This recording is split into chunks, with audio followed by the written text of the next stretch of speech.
I see this as a wonderful opportunity to meet up with more than 400 people at one event. An event like this one, the ArcGIS Academy, is so important. It's actually a little bit about the software, but much more about the people. The other aspect, of course, is also the networking that we do here. So customers or users of the software can talk to each other, can talk to partners, and they can meet with experts.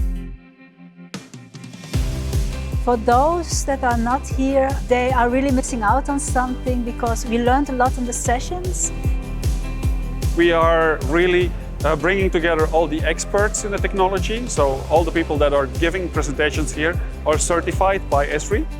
And so they can really transfer the knowledge. We really can see what's coming on, what do we need to learn, what is important for the future. For me, it really is important to be here.